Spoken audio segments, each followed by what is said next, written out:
গ্রামের মেলায় একটি খুন হয়েছে এবং তার জন্য পুরো গোটা মেলাটি বন্ধ হওয়ার জোগাড়। প্রিয়নাথ কি পারবে এই খুনের সমস্যাটি সমাধান করতে? নমস্কার, আমরা থ্রিল স্টুডিও। আমাদের আজকের গল্পের নাম মেলা নাকি খুনের খেলা। গল্পটি নেওয়া হয়েছে প্রিয়নাথ মুখোপাধ্যায়ের লেখা তারকার দপ্তর থেকে।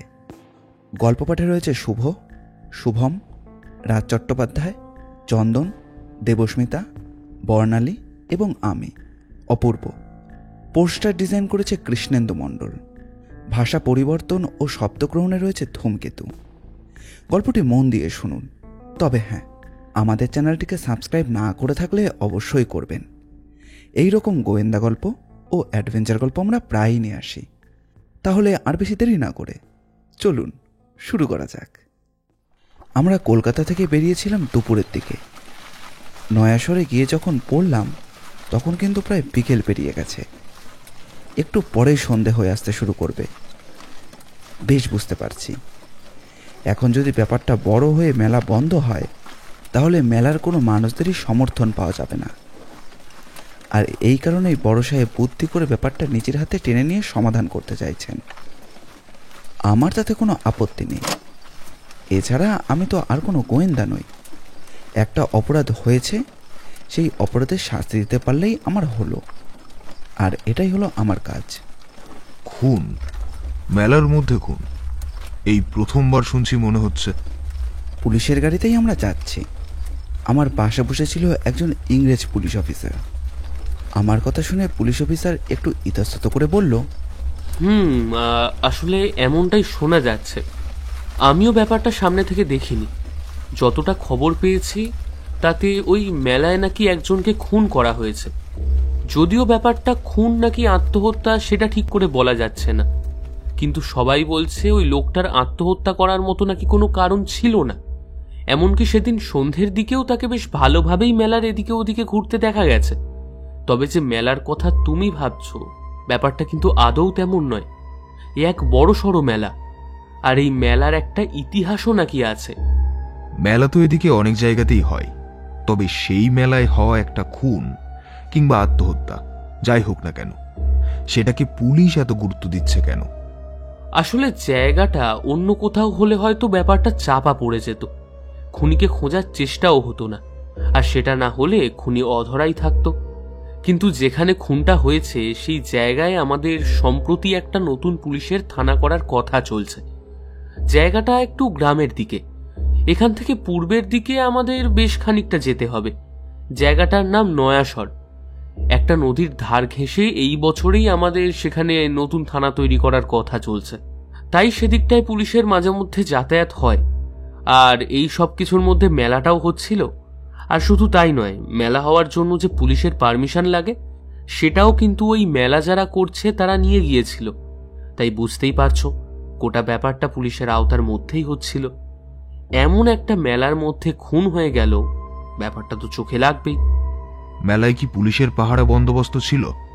মানে পুলিশ থেকে অনুমতিপত্র যখন নিতে হয়েছে এমন একটা মেলা করার জন্যে, তাহলে সেই মেলা নিশ্চয়ই বড় সড়ো, আর সেখানে নিশ্চয়ই এমন অনেক কিছুই হতো যাতে কিছু ভাগ পুলিশেরও আছে। কথাটা শুনে হেস্টিংস আমার দিকে যেমনভাবে তাকালো তাতে সে যে মনে মনে সামান্য রুষ্ট হয়েছে সেটুকু বোঝাই গেল। তবে হেস্টিংসকে আমি চিনি। সে অন্য ইংরেজ পুলিশ অফিসারদের মতো নয়। সে সবাইকেই মান মর্যাদা এবং গুরুত্ব দিয়ে কথা বলতে জানে। নিজের কাজের সম্পর্কে সে কিন্তু খুবই অবিচল। হেস্টিংস মুখের ভাবটা বদলে ফেলে সামান্য হাসল, তারপর বলল, আচ্ছা, তুমি সবকিছুই এত সহজে কি করে বুঝে যাও বলো তো? সেটা তো ভাই আমি বুঝতে পারি না প্রিয়নাথ। তবে হ্যাঁ, বুঝতেই পারছো, এমন বড় কোনো জায়গায় মেলা চললে সেখানে পুলিশের পাহারার সাথে সাথে পুলিশের একটা উপরই থেকেই যায়। তবে এখানে কিন্তু আমাদের কোনো হাত নেই ভাই। যারা সেখানে থাকে তাদেরই ব্যাপারটা। তবে এমন কিন্তু কোনো নিয়ম নেই। চাইলেই মেলার কর্তৃপক্ষের লোকেরা পুলিশের উপরে কমপ্লেন করতে পারে। জলে থেকে কুমিরের সাথে যুদ্ধ করতে কে চায় বলতো? আর তাছাড়া পুলিশ তো ওদের নিরাপত্তার জন্যই থাকছে। তার জন্য তাদের যদি সামান্য কিছু দিতে হয় তাতে ওদের কিছু যায় আসবে না। কিন্তু খুনটা হলো কি করে? আর তুমি ব্যাপারটাকে আত্মহত্যা বলছো কেন? এ ব্যাপারে আমি খুব বেশি কিছু জানি না। কাল সকালে খবর পেয়েছি মেলায় এমন একটা কাণ্ড ঘটে গেছে।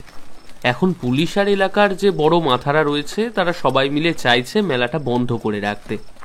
কিন্তু বুঝতেই পারছো, একটা বড় মেলা, বহু দূর থেকে অনেকেই সেই মেলায় আসে, বসেওছে। এবার যদি মেলা বন্ধ হয়ে যায় তাহলে অনেকেরই অনেক লোকসান হবে। আর শুধু তো তা নয়, মেলায় বসার জন্য যে টাকাটা মেলার লোকেদের দিতে হয়েছে তা নিয়েও তো একটা বিচ্ছিরি ব্যাপার ঘটবে। তাছাড়া সেখানে একটা পুকুরও আছে বলে শুনেছি। শোনা যায় সেই পুকুরের জল নাকি বেশ হলে।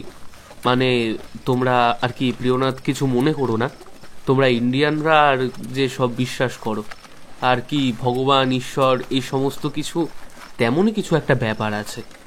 হেস্টিংসের জায়গায় যদি অন্য কোনো ইংরেজ অফিসার থাকতো তাহলে হয়তো সে এই ব্যাপারটা বলতে গিয়ে তাচ্ছিল্য করে মুখে একটা অবজ্ঞার ভাব এনে তারপর কথাগুলো বলতো। কিন্তু হেস্টিংসকে যতই দেখি ততই অবাক হয়ে যাই।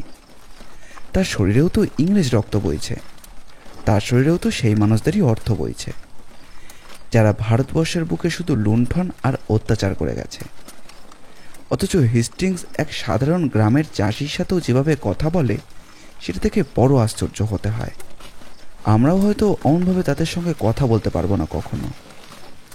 এই কারণেই বড় সাহেব যে কোনো গ্রামের সমস্যাতে কিংবা গ্রামের ভেতরে কোনো গভীর সমস্যাতে হেস্টিংসকেই আমার সঙ্গে পাঠান। অবশ্য আমার সঙ্গে পাঠানো হয়েছে গোটা কেসের ব্যাপারটা দেখবার জন্য। হেস্টিং এসেছে গ্রামবাসীদের সামলানোর জন্য। আমাদের গাড়িটা যেখানে গিয়ে দাঁড়ালো তার পাশেই তাকিয়ে দেখলাম গ্রাম ছাড়া এখানে আর কিছুই দেখা যায় না। এদিক ওদিক তাকিয়ে হেস্টিংস আর আমি গাড়ি থেকে নেমে পড়লাম। আমার দিকে তাকিয়ে হেস্টিংস বলল, প্রিয়নাথ, সামনে আর গাড়ি যাবে না, সামনের পথ ছোট। তাছাড়া সেই পথে গাড়ি গেলে সেই গাড়ি আবার ঘুরিয়ে নিয়ে আসতে বিশাল সমস্যা হবে। তোমাকে এখান থেকেই হেঁটে যেতে হবে। তারপরে গাড়ি চালককে কিছু একটা বলতে সে গাড়িটা ঘুরিয়ে নিয়ে একপাশে দাঁড় করিয়ে রাখলো। আমরা ছোট পথ ধরে বেশ খানিকটা এগিয়ে যেতেই গ্রামের দু একজন লোককে দেখা গেল। আর তখনই দেখতে পেলাম বেশ খানিকটা দূরে অনেক আলো জ্বলছে একসঙ্গে। মেলাটা দেখে কিন্তু একটু খারাপই লাগলো। মেলাটা বেশ বড়, এদিক ওদিক ছড়িয়ে রয়েছে অনেক দোকান। কিসের দোকান নেই সেখানে, তবে সবার মুখে কেমন যেন একটা বিষণ্ণতার ছাপ। সবাই দোকান সাজিয়ে বসে রয়েছে বটে, তবে সবার মুখে নেমে এসেছে কালো ছায়া। আর সেই ছায়া বুঝিয়ে দিচ্ছে তাদের মাথার উপর যে কালো মেঘটা ঘনিয়েছে সেটা খুব একটা সুবিধের নয়। আমি আর হেস্টিংস যখন মেলার মধ্যে গিয়ে ঢুকলাম তখন মেলায় পাহারারত দুজন পুলিশ আমাদের দিকে এগিয়ে এলো। হেস্টিংসের সঙ্গে বেশ কিছুক্ষণ কথাবার্তা বলার পর হেস্টিংস বলল, একদল চাইছে মেলা বন্ধ করে রাখতে, আর অন্য দল বলছে এখন মেলা বন্ধ করলে অনেকেরই অনেক ক্ষতি হয়ে যাবে। তাই যেটা হয়ে গেছে সেটার খোঁজ পুলিশ আলাদাভাবে করুক, তার সাথে মেলা চলুক। এখন কি করা যায় বলো তো প্রিয়নাথ? এখনই তো এভাবে কিছু বলা যাবে না হেস্টিং। আমার মনে হয় আগে ব্যাপারটা আমাদের ভালো করে দেখা দরকার, তারপরে এই ব্যাপারে আমরা কিছু বলতে পারবো। তবে আমার মনে হয় আজকের দিনটা মেলা বন্ধই থাকুক। আমি একথা বলার সাথে সাথেই আশেপাশে লোকেদের মধ্যে একটা গুঞ্জন শুরু হলো। বেশ বুঝতে পারছিলাম তারা কেউই আমার সিদ্ধান্তে সন্তুষ্ট না। তাই আমি একটু সামনের দিকে এগিয়ে এবার হাত তুলে বললাম, দেখুন, আমি বুঝতে পারছি আপনারা কেউই চাইছেন না যে মেলাটা বন্ধ হোক। আমিও চাইছি না। আপনারা এত দূর থেকে এত কষ্ট করে এই মেলায় এসেছেন, আপনাদের অনেক অর্থ ব্যয় হয়েছে। যদি মেলা বন্ধ হয়ে যায় তাহলে আপনাদের অনেকের ক্ষতি হয়ে যাবে, সেটা আমি কখনোই চাইব না। কিন্তু মেলা শুরু করতে গেলে তো আপনাদের নিরাপত্তাটাকে দেখতে হবে। যদি আবার কারোর কোনো ক্ষতি হয়। দোকানদারের মধ্যে থেকে একজন বলে উঠল, আমরা এখানে বসার জন্য টাকা দিয়েছি, যদি মেলা বন্ধ হয় তাহলে আমাদের সেই টাকাও ফেরত দিতে হবে। আর এই যে এত মালপত্র নিয়ে আমরা বসেছি তার লোকসানেরও হিসাব দিতে হবে। আমাদের দুজনের পেছনে এসে দাঁড়িয়েছিল বেশ কয়েকজন লোক। তাদের মধ্যে একজন গম্ভীর গলায় বলল, 1 টাকা পাবি না, ওদের আবার টাকা দিতে হবে। মেলা বন্ধ হয়ে গেলে এমনিতেই আমাদের কত লোকসান, তারপর ওদের টাকা দিতে হবে। আপনি ওদের কথা শুনবেন না, আপনি বলুন। আমি পেছনের দিকে তাকিয়ে লোকটাকে দেখলাম। মাথায় লম্বা চুল, মুখে দাড়ি, পরনে একটা বেশ রংচঙে জামা, গায়ের ওপর একটা গামছাও ঝোলানো রয়েছে। মুখে একটা অদ্ভুত হাসি, যেন মনে হয় সবসময় এভাবেই হাসতে থাকে। আমি তার দিকে তাকিয়ে বললাম, একটা দিন, আজকের দিনটা আপনারা মেলাটা বন্ধ রাখুন। কালকের দিনটা আমায় গোটা ব্যাপারটা দেখতে দিন। তারপর কাল বিকেলের মধ্যেই আমি কোনো একটা সিদ্ধান্ত আপনাদের সবাইকে জানাবো। তবে আপনারা আমার উপর বিশ্বাস করতে পারেন, যদি আপনাদের মেলা বন্ধ হয় তাহলে আপনাদের সব লোকসান দিয়ে দেওয়া হবে। এই কথা শুনে সবার মধ্যে কেমন যেন একটা গুঞ্জন উঠল। একটু পরে হেস্টিংস বলল, এখানে আর দাঁড়িয়ে লাভ নেই, আমরা গ্রামেরই কারোর বাড়িতে যাই। এখানে আমাদের থাকার জন্য একটা ব্যবস্থা করা হয়েছে। আমি জানি এত তাড়াতাড়ি কিছুই হবে না এখানে। পুলিশের থানা তৈরি করার জন্য কয়েকটা ঘর আমরা এখান থেকে নিয়েছি, সেখানেই আমাদের থাকার ব্যবস্থা হবে। সেখানে আমাদের লোকও রয়েছে, কোনো অসুবিধা হবে না। আমি আর কিছুই বললাম না। গোটা ব্যাপারটা না জেনে মন্তব্য করা উচিত নয়। হাঁটতে হাঁটতে দেখতে পেলাম সেই লোকটার সাথে আরও দুজন লোক আমাদের পিছু পিছু হেঁটে আসছে। নিজেদের মধ্যে তারা টুকরো টাকরা কথাও বলছে। তাদের মধ্যে একজন অন্যমনস্কভাবে বলল, এইসব হচ্ছে কি ওই হাবুলের কাজ, ও ছাড়া আর কেউই করতে পারে না। বেটা খুন করলো আর তার উপর গোটা মেলার সর্বনাশ করে দিয়ে গেল। এখন একবার যদি এই মেলা ভেঙে যায় তাহলে কি এই মেলার পরের বছর আমরা করতে পারবো? তার কথার উত্তরে আরেকজন কিছু একটা বলছিল, কিন্তু সেটা আমি ভালো করে শুনতে পেলাম না। ততক্ষণ মেলার দিক থেকে আসা সেই দুজন পুলিশ অফিসার বোধহয় মেলা বন্ধ করতে চলে গিয়েছে। তারপর কিন্তু তারা আমাদের সাথেই এলো। যেখানে আমাদের থাকার ব্যবস্থা করা হয়েছিল সেখানেই সবাই এলো। দেখতে পেলাম একটা জায়গায় পাকা ঘর তৈরি করার ব্যবস্থা চলছে। সেখানে 2টো ঘর তৈরি হয়ে গেছে। আমাদের থাকার ব্যবস্থা দেখবার জন্য একজন ছিল। একটা ঘরে ব্যবস্থা হলো হেস্টিং সাহেবের, আর একটা ঘরে আমার। বাকি দুজন পুলিশ পাহারাদার কোথায় রইল সেটা আমি জানি না।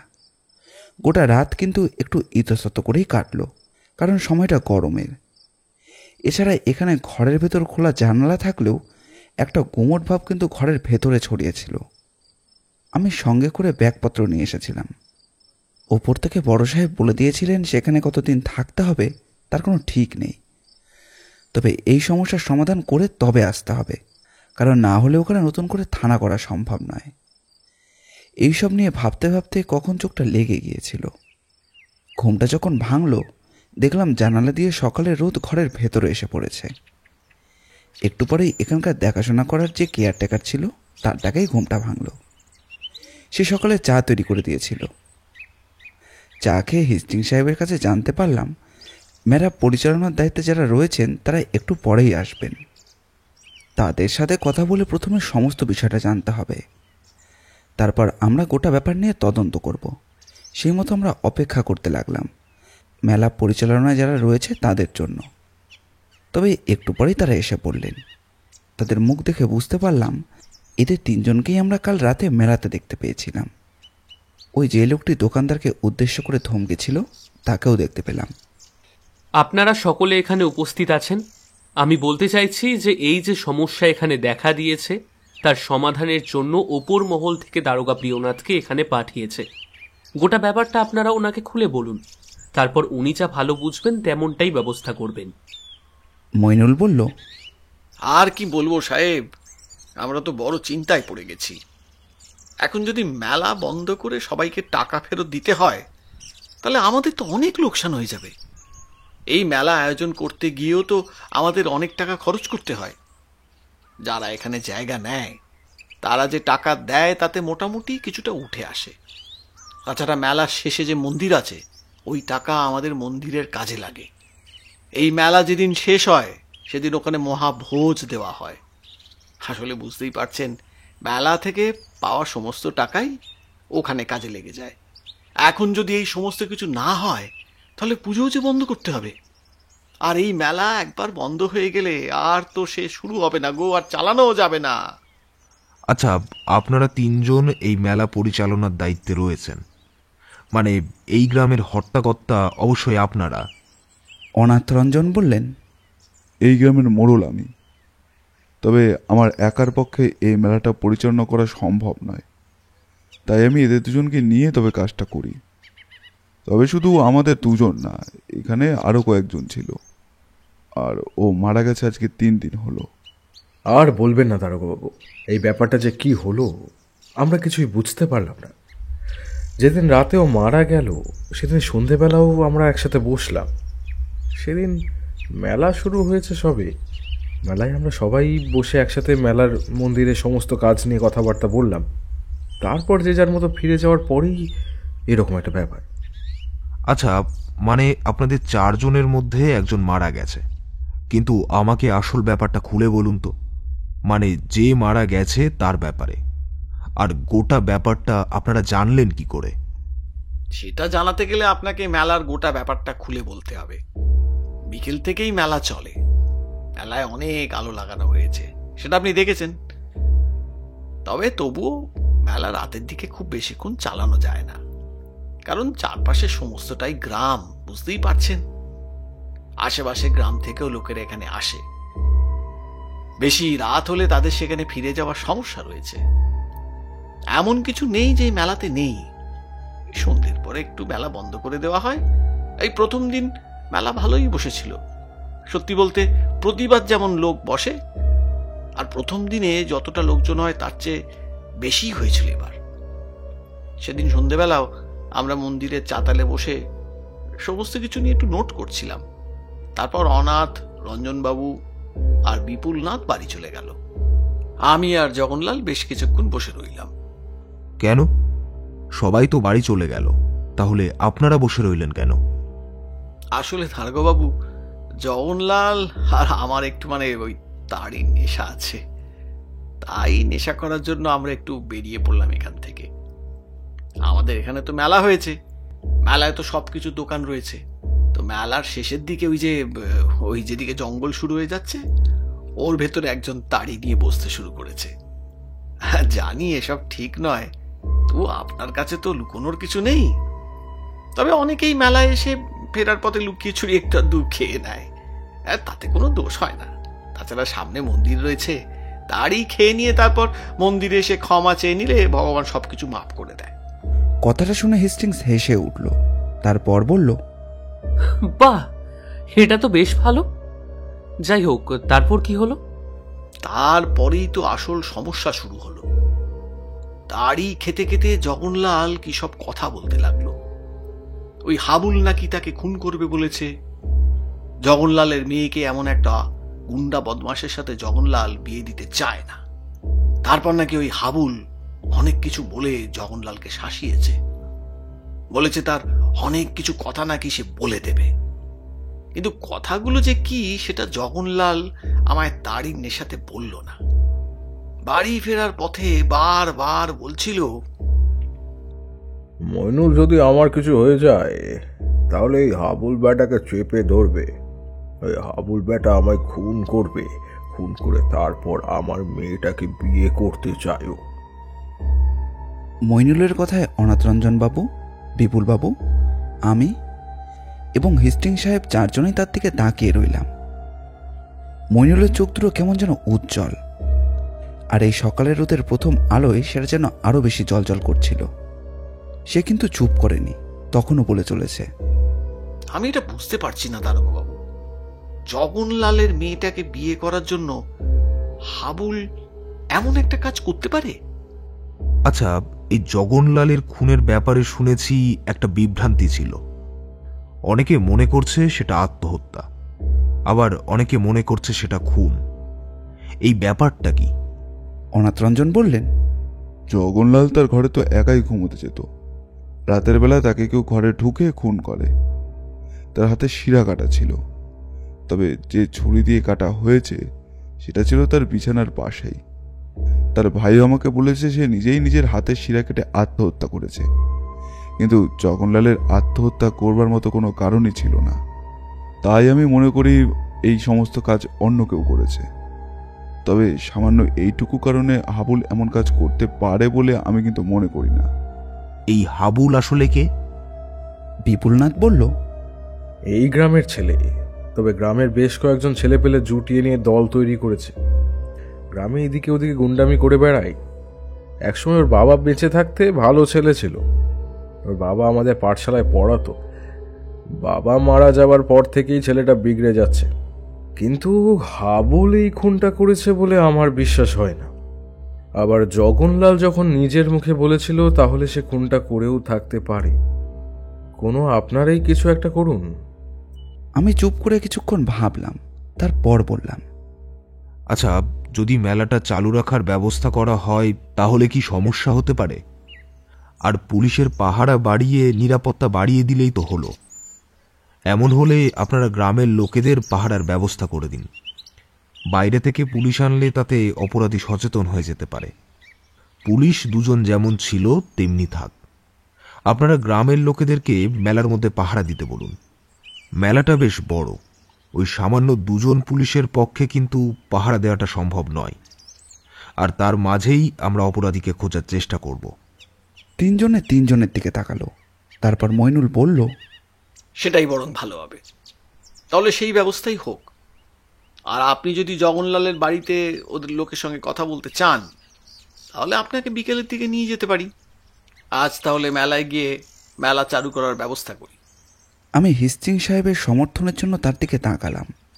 হিস্টিং সাহেব বললেন, দেখো প্রিয়নাথ, আমিও এটাই চাইছিলাম, মেলা চালু রাখা হোক, না হলে তাতে সমস্যাটা আরও বাড়বে। আর মেলার ফাঁকেই আমরা আমাদের মতো কাজ করে ব্যাপারটা ঠিক দেখতে পারবো। আর যা দেখার সে তো তুমিই দেখবে, ওসব ব্যাপারে তো আমার কিছু করার নেই। তবে এই সমস্ত ব্যাপারে আমি তোমায় সাহায্য করব। সেই দিন বিকেলেই আমি, মইনুলবাবু ও অনাথরঞ্জন বাবুর সঙ্গে গেলাম জগন্লাল বাবুর বাড়িতে। হিস্টিংস আমার সঙ্গে আসেনি। এদিকে বিপুলবাবু মেলার কাজ দেখার জন্য গিয়েছিলেন। তাই ওরা দুজনই আমাকে নিয়ে গেল জগনলালের বাড়িতে। যেখানে আমাদের থাকার ব্যবস্থা হয়েছিল সেখান থেকে জগনলালের বাড়িটা কিন্তু বেশ খানিকটা ভেতরে। পথে যেতে যেতে একদম প্রত্যন্ত গ্রামের সঙ্গে আরও একবার পরিচিত হলাম। পথের দুধারে ধানের জমি, এদিক ওদিক ছড়িয়ে রয়েছে ছোট ছোট বাড়ি।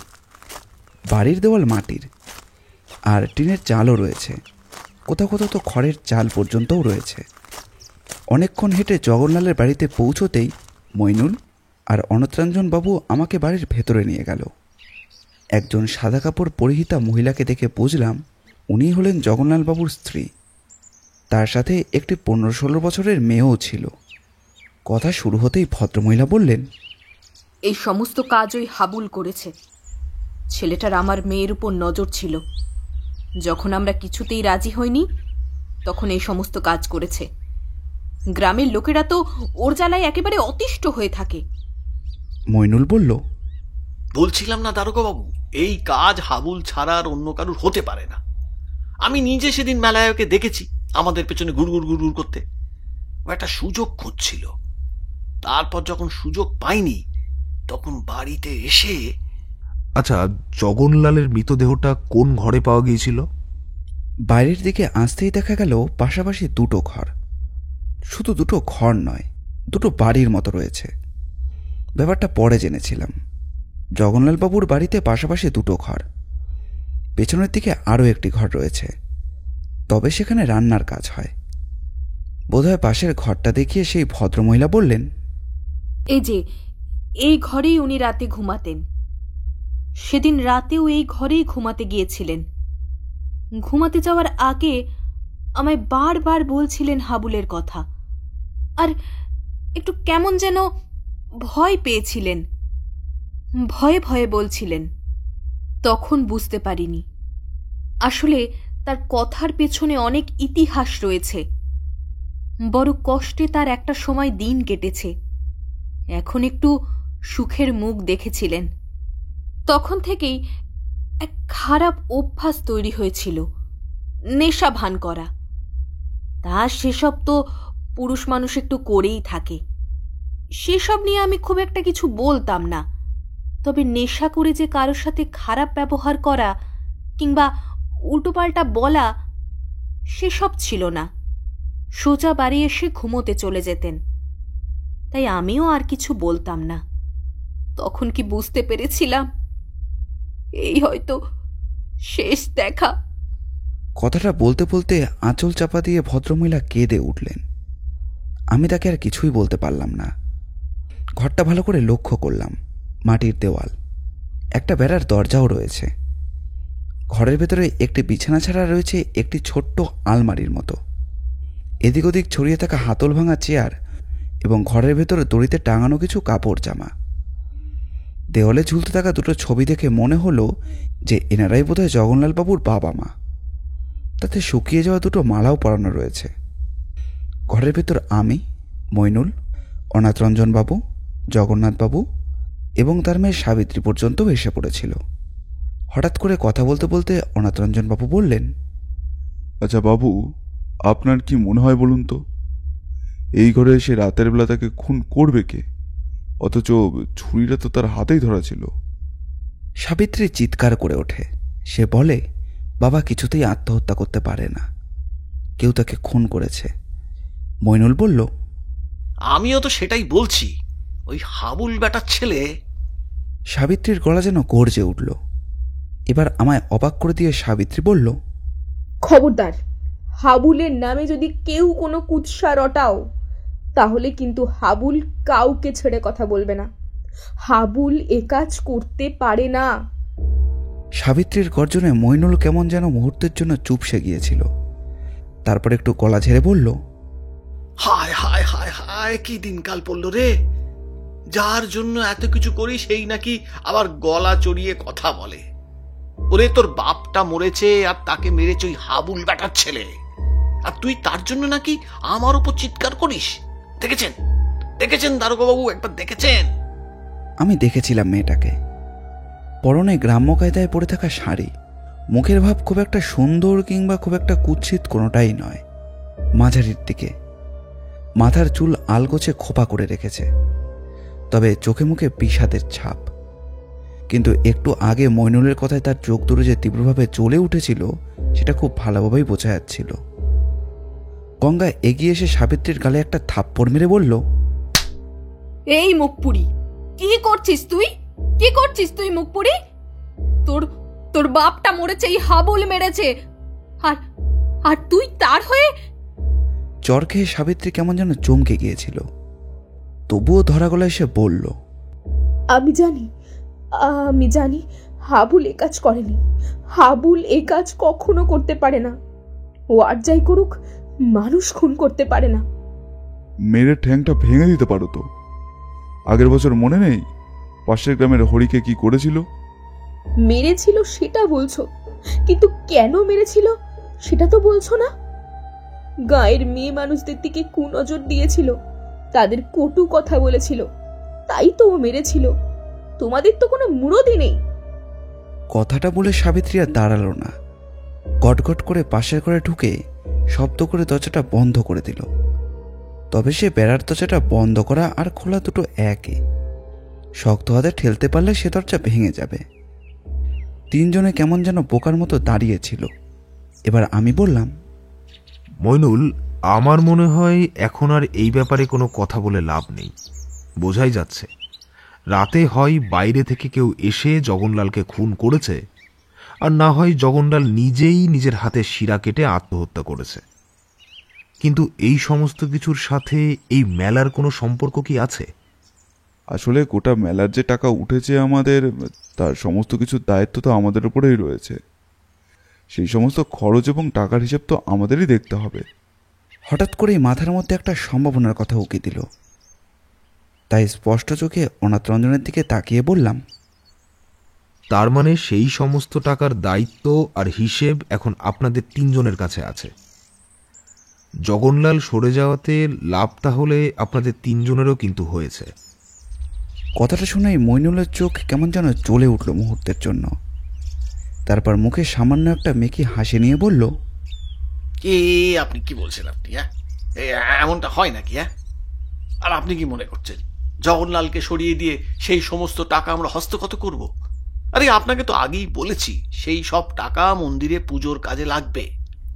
সেসব না হয় বুঝতে পারছি, কিন্তু জগন্লাল বাবুকে মেরে কার কি লাভ হতে পারে? এই হাবুলের ব্যাপারটা একবার দেখা দরকার। তবে মইনুল, অনাথরঞ্জন, তোমাদেরও কিন্তু সন্দেহের তালিকার বাইরে রাখা যাচ্ছে না। আমাদের কথাবার্তার মাঝে বাইরে উঠোন এসে দাঁড়ালো আরও একজন। তাকে দেখেই মইনুল বলল, ও হলো মগনলাল, জগন্লালের ভাই। মোহনলাল এগিয়ে এলো। তারপর বলল, গ্রামে দারোগাবাবু এসেছে শুনেছিলাম। আপনি কি?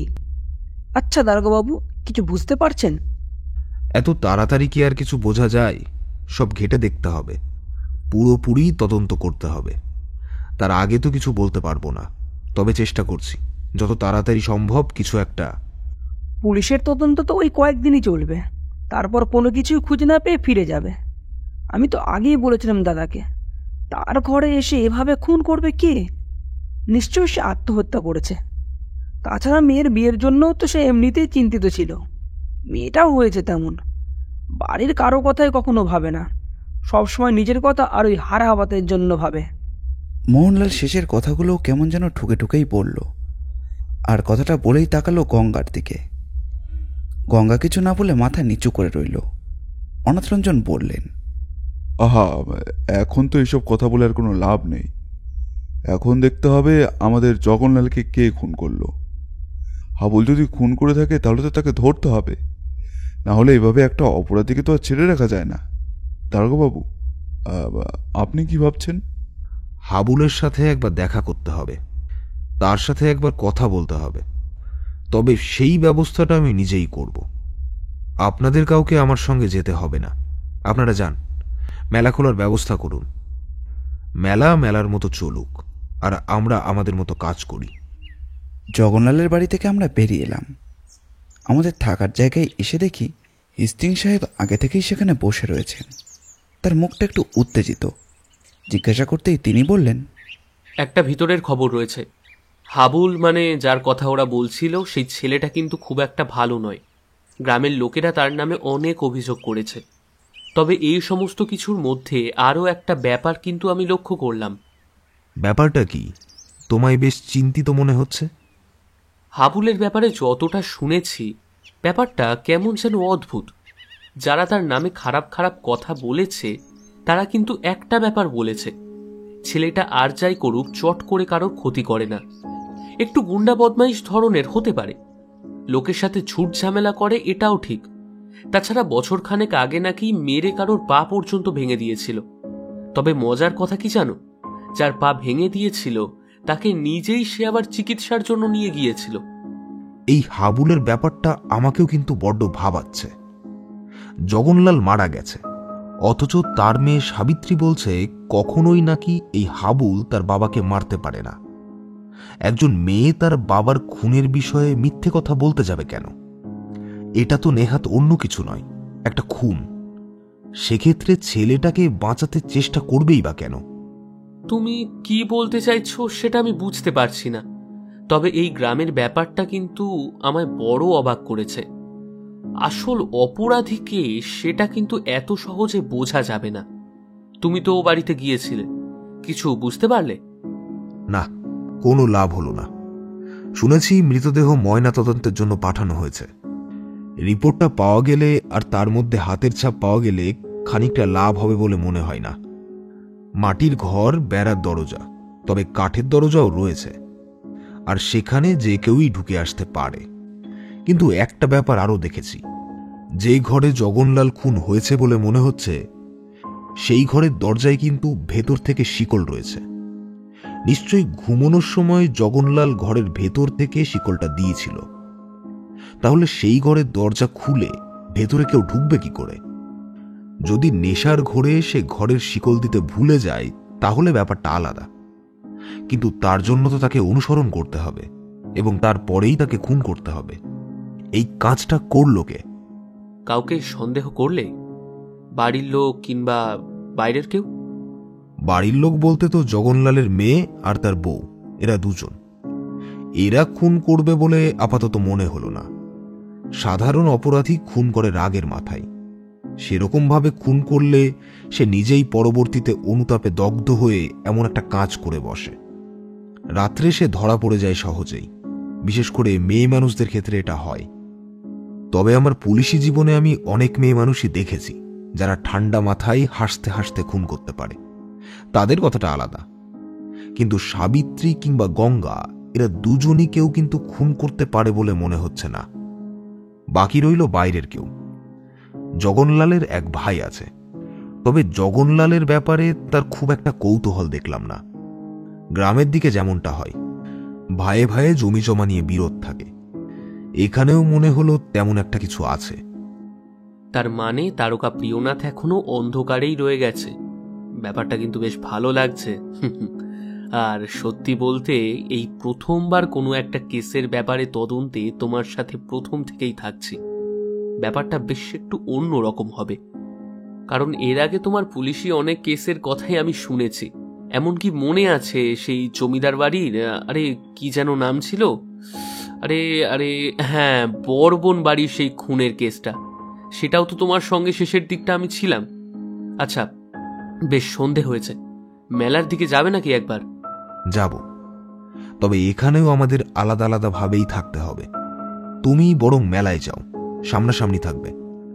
যে দুজন পুলিশি পাহারায় রয়েছে তাদের উপরে নজর রাখবে, এবং তাদের সাথে পারলে মইনুল, অনাথরঞ্জন আর বিপুলনাথ, এদের উপরেও নজর রাখবে।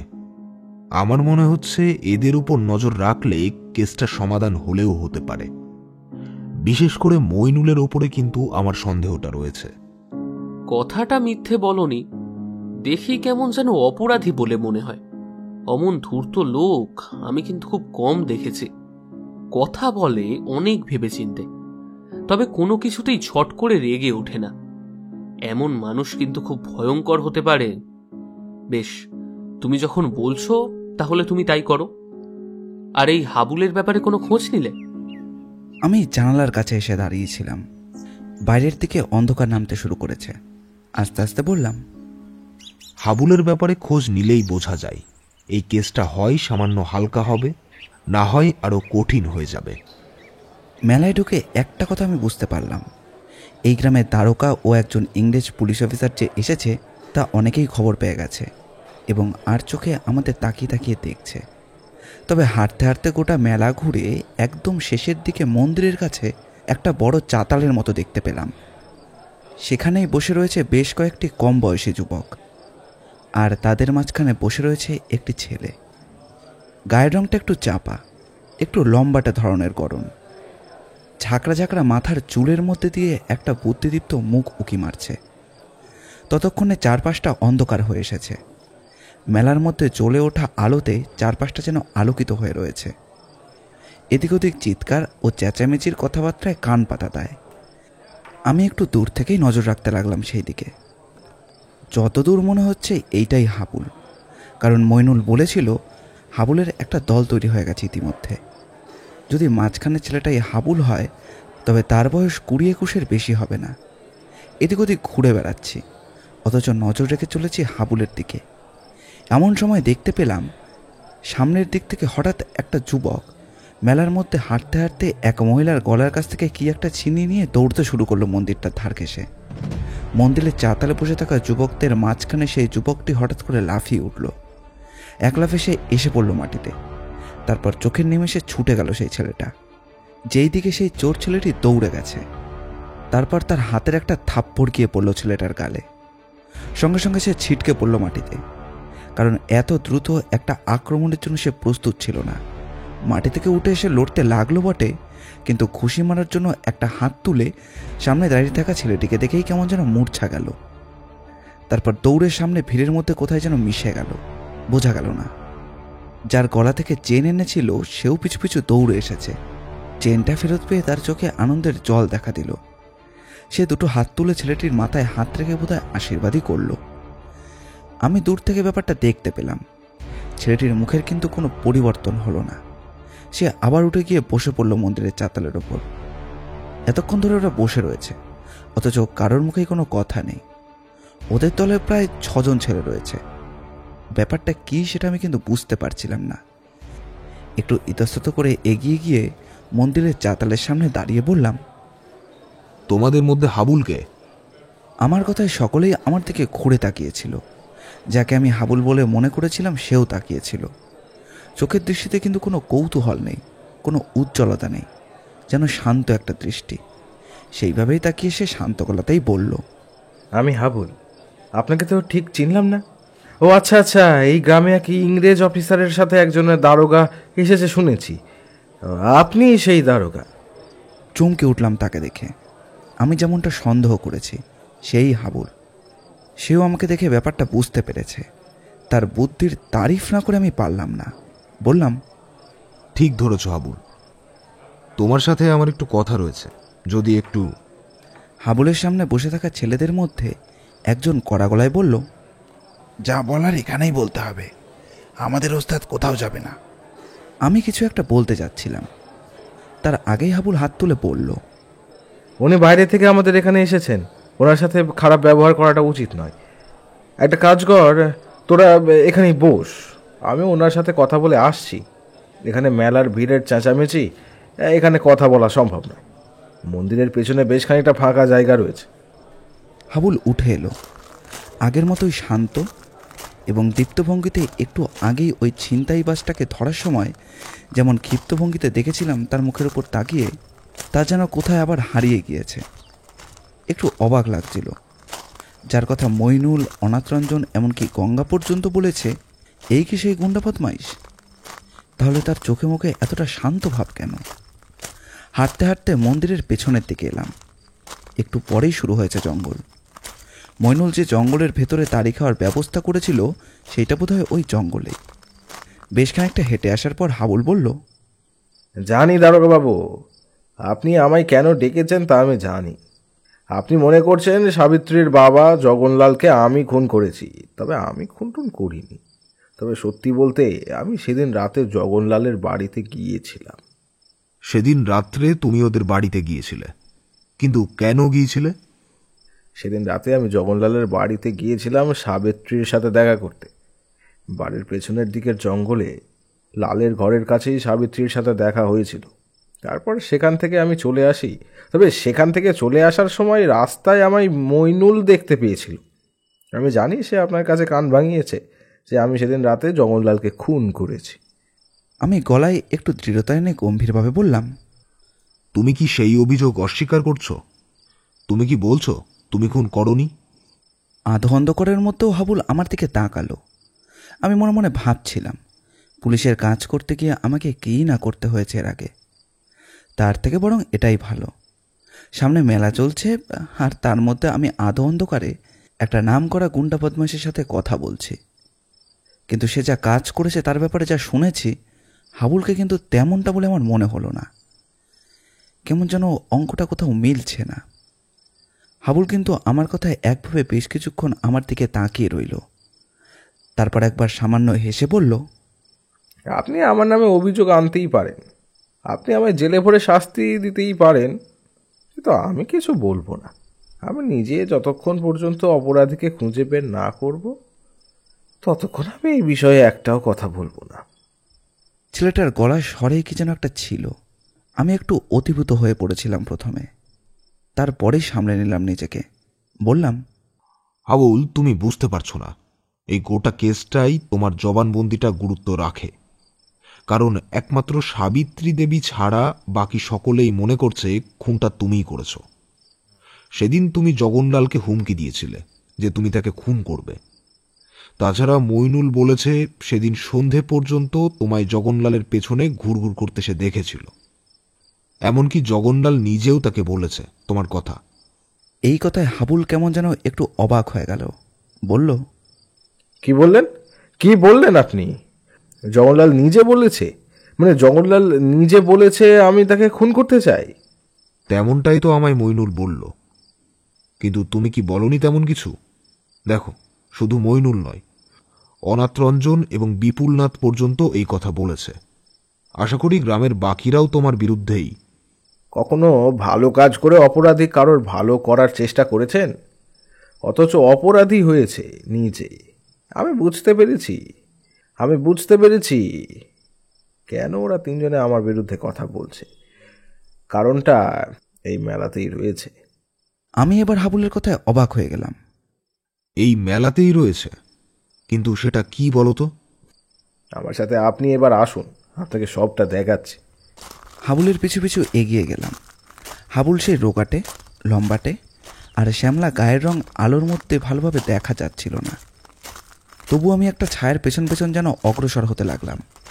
মন্দিরের কাছাকাছি আসতেই চাতালে বসে থাকা ছেলেগুলো উঠে আসতে চাইল, কিন্তু হাবুল তাদের হাত তুলে বারণ করে বসতে বলল।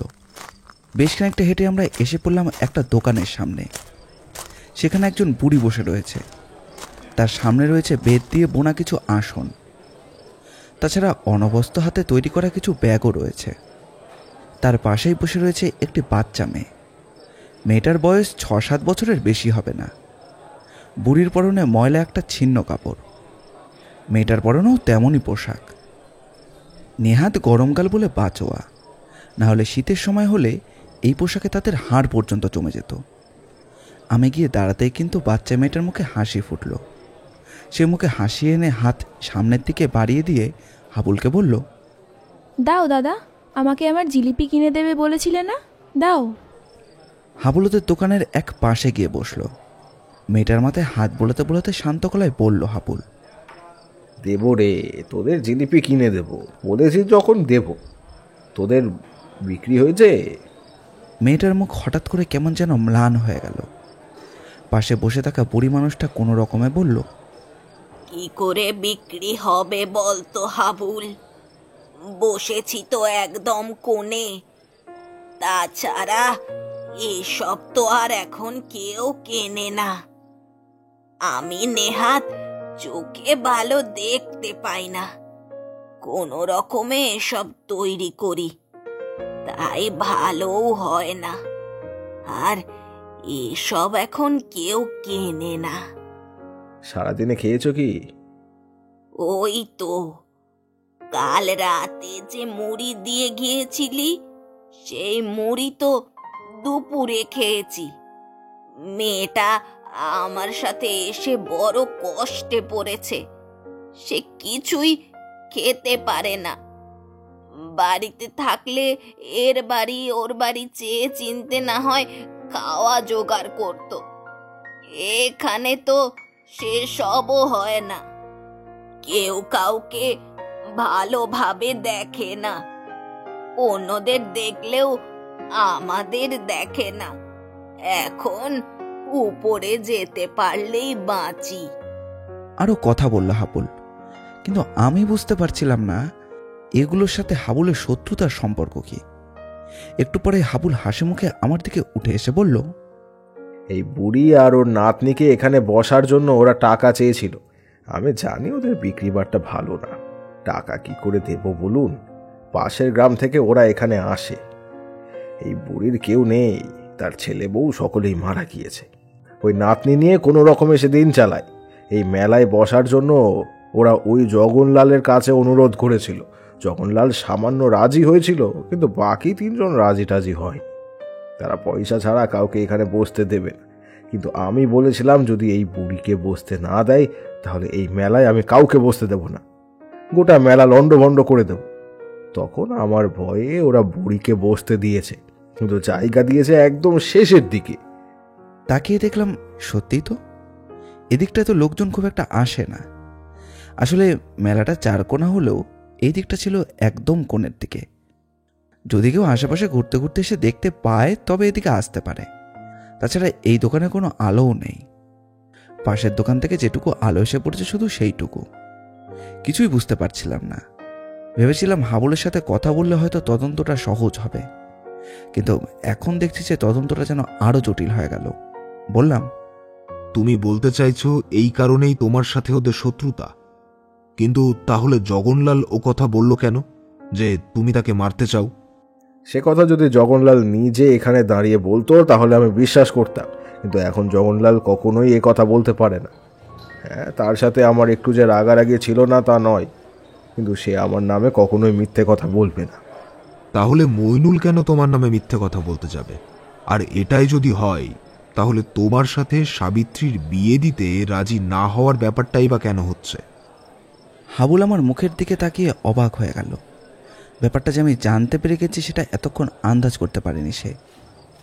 এখন সে সেটা বুঝতে পেরে একপাশে তাকিয়ে বলল, কে আর চাইবে বলুন তো?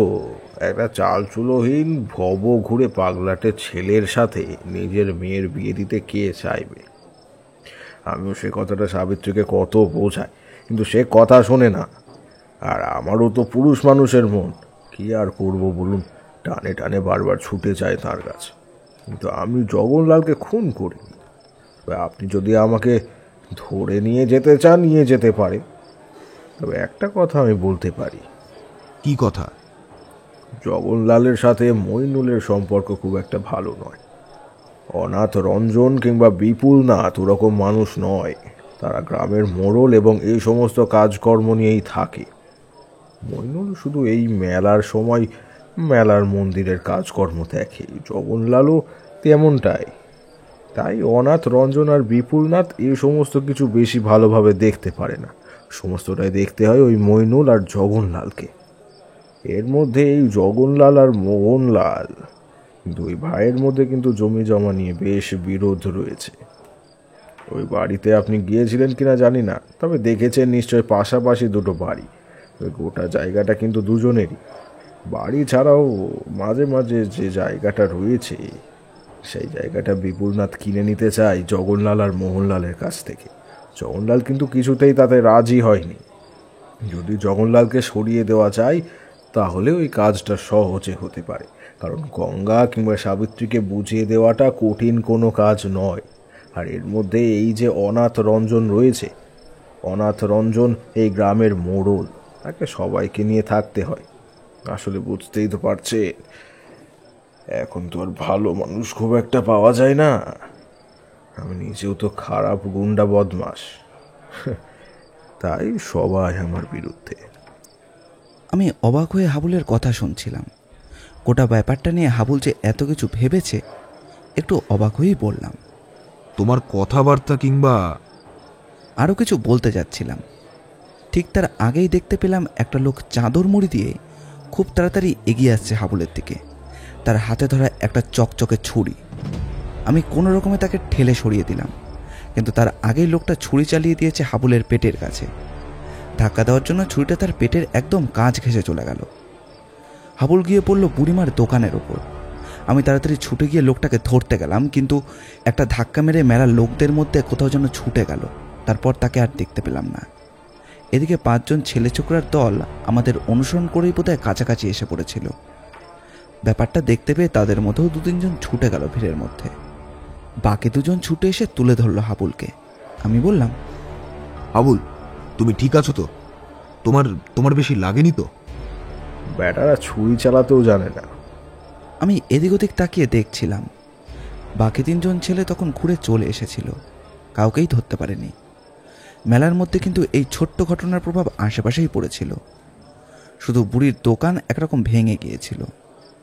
5 জন ছেলে তার দোকানটি আবার সাজিয়ে দিতে লাগলো।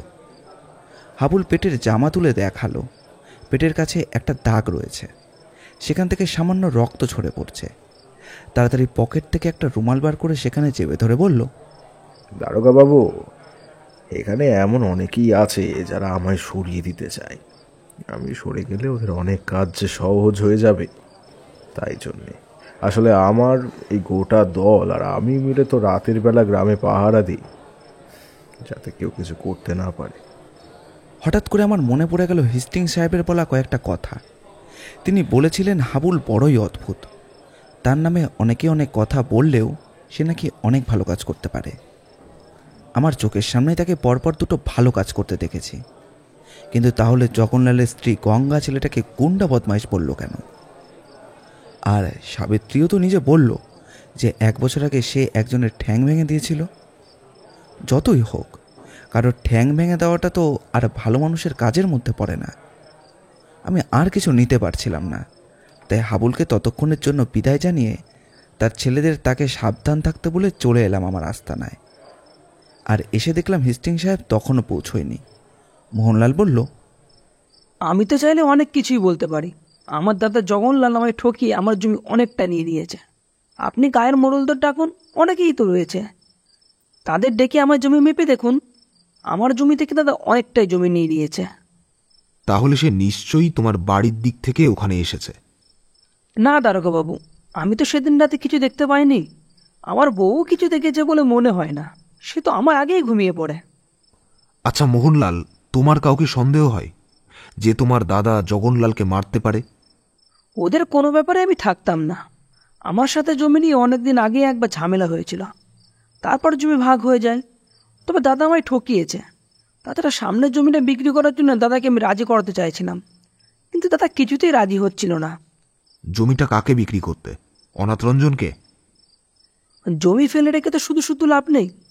তাছাড়া দাদার মেয়েটাও বড় হচ্ছিল, বিয়ে দিতে হবে, টাকা পয়সা তো প্রয়োজন।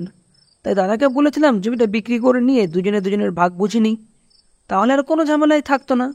তবে দাদা বসেছিল ওই হাবুল নামের ছেলেটার ভালো হওয়ার জন্য। এই কথায় হিস্টিং সাহেব আর আমি দুজনেই মুখোমুখি তাকালাম। মোহনলাল আমাদের আস্তানে এসেছিল, তাকে হিস্টিংস ডাকিয়ে এনেছিল। এই কথায় আমি অবাক হয়ে বললাম, মানে তুমি বলতে চাইছো জগনলাল হাবুলের সাথে সাবিত্রীর বিয়ে দেওয়ার জন্য রাজি হয়েছিল? রাজি তো হয়েছিল সেই অনেক বছর আগে। আপনি কিছুই জানেন না দেখছি দারোগাবাবু। হাবুল এখন যেমন তেমন আগে ছিল না। তার বাবা ছিল এখানকার মাস্টার মশাই। তখন হাবুল পড়াশোনাতে যেমন ভালো ছিল তেমনই খুব ভালো ছেলেও ছিল। এখন গুন্ডা বদমাইশ হয়েছে বলে শুনেছি। আমি এসব নিয়ে বেশি ভাবিও না, এসবের মধ্যে বেশি থাকিও না। 2 গ্রাম পাশে আমার বউয়ের বাপের বাড়ি রয়েছে, সেখানে আমি একটা ব্যবসা করব বলে ভাবছিলাম। জমি আর বাড়ি সমস্ত বেচে দিতে পারলে টাকা পয়সা নিয়ে আমি সেখানে চলে যাব। এখানে থাকতে আমার আর ভালো লাগে না। দাদারটা দাদাই বুঝে নেবে, আর সেসবে আমি নেই। কিন্তু এখন যা হয়ে গেল, এতে তো আর বাড়ি ছেড়ে চলে যাওয়ার কথা ভাবাই যাচ্ছে না। এই হাবুলের ব্যাপারে আর কিছু বলতে পারো? আর অনেকেই তো বলছে হাবুল নাকি জগন্লালকে খুন করেছে। সে কথা বলতে পারবো না, আমি ওসব জানি না। আমি এখনই উঠে দাঁড়াবো, অনেক কাজ রয়েছে। আমি আজকে একবার বউয়ের কাছে যেতে হবে। কেন বলো তো? তোমার বউ কি এখানে নেই? না দারোগাবাবু, সে তার বাপের বাড়িতেই আছে, সেখানেই একটা কাজে যেতে হবে।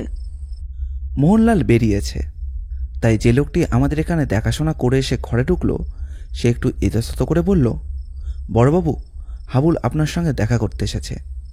কথাটা শুনে একটু চমকে উঠলাম। হাবুল দেখা করতে এসেছে? ঘরে এসে ঢুকলো হাবুল, এদিক ওদিক তাকিয়ে দেখে নিল। ঘরের ভেতরে ইংরেজ সাহেব হিস্টিংসকে দেখেই তার চোখ দুটো কেমন যেন জ্বলে উঠল। কড়া গলায় বলল, কোনো ইংরেজদের সামনে আমি কোনো কথা বলি না। আমি এখন আসছি দারোগাবাবু, পরে আপনার সাথে আমি দেখা করে নেব। আমি উঠে দাঁড়িয়ে বললাম, হাবুল, তুমি অন্য ইংরেজের সঙ্গে যদি হেস্টিংকে গুলিয়ে ফেলো তাহলে কিন্তু তুমি ভুল করবে। হেস্টিং কিন্তু অন্যদের মতো নয়, আর হেস্টিংকে আমি অনেক বছর ধরেই চিনি। আশা করি এমন কিছু হবে না যেটা তোমার কিংবা ওর খারাপ লাগবে। হাবুলের কথায় হিস্টিংস বোধহয় সামান্য ক্ষুব্ধ হয়েছিল। একটু কড়া গলাতেই সে নিজেই বলল, হাবুল, তোমার কথা আমি অনেক শুনেছি, তোমার ব্যাপারে আমি ভালো করে খোঁজ নিয়ে দেখেছি। তবে তোমার ব্যাপারে আরও জানা প্রয়োজন। জগনলালের মৃত্যুর ব্যাপারে খোঁজ করতে গেলে তোমার সাথে আরও কথা বলতে হবে। তাছাড়া তোমার সাহায্য আমাদের প্রয়োজন। দেখো, যদি তোমার মনে হয় আমাদের সাহায্য তুমি করতে চাইবে না, তাহলে নাই করতে পারো, কিন্তু শুধু শুধু এভাবে আমাকে তুমি অপমান করতে পারো না। আগেই বলেছি হাবুল বুদ্ধিমান, তাই সে আর কোনো কথা না বাড়িয়ে ঘরে এসে বসল। একথা ও কথা বলবার পর হাবুল বলল, কাল যে আমার ওপর আক্রমণ করেছিল সে কে জানেন দারোগাবাবু? সে কে? তাকে ধরতে পেরেছ? জগনলালের ওই জমিটার ওপর অনাথ রঞ্জনের নজর ছিল। তাছাড়া ওই কাজে মইনুলও ছিল। মইনুল যদি ওই জমিটাকে তুলতে পারত তাহলে সেটা নিয়ে ওরা কিছু একটা ঘটলা দেখাচ্ছিল। শুধু তোমার কথার উপরে ভরসা করে আমরা কিছুই করতে পারবো না। আমরা পুলিশের লোক, আমাদের প্রমাণ প্রয়োজন। প্রমাণ ছাড়া আমরা কিছুই করতে পারি না, শুধুমাত্র জেরা করা ছাড়া। তাহলে বরং আপনি একটা কাজ করুন, মোহনলালের বউ গ্রামে নেই। জগনলাল খুন হওয়ার পর থেকেই সে এখানে নেই। তার খোঁজ যদি আপনি করতে পারেন তাহলে কার কাছ থেকে কিছু না কিছু জানতে পারবেনই। তবে সাবধানে দারোগাবাবু, আপনার পেছনেও কিন্তু লোক লেগেছে। প্রথম দিনেই কিন্তু আপনি ওদের কথা বিশ্বাস না করে ওদের বিরাট ভজন হয়েছেন। এখন আমার ওপর যেভাবে ওরা আক্রমণ করেছে সেভাবে আপনার ওপরেও করতে পারে। এসব কি বলছো তুমি? আক্রমণ করতে চায়? প্রিয়নাথ, ব্যাপারটা কিন্তু এবার একটু বাড়াবাড়ির দিকে চলে যাচ্ছে। এই সব ব্যাপারে যদি তোমার কিছু হয় তখন আমি ওপর মহলে কি জবাব দেব? কথাটা শুনে এই প্রথমবার কিন্তু আমার রাগ হলো। গোটা কেসের তদন্ত করতে আমি এখানে এসেছি, আর এই গ্রামের অপরাধী এত সহজে আমার বিরুদ্ধে চক্রান্ত করতে শুরু করেছে। হাবুল যে মিথ্যে কথা বলছে সেটা কিন্তু আমার একবারের জন্য মনে হলো না। ব্যাপারটা কিন্তু বড্ড আশ্চর্যের।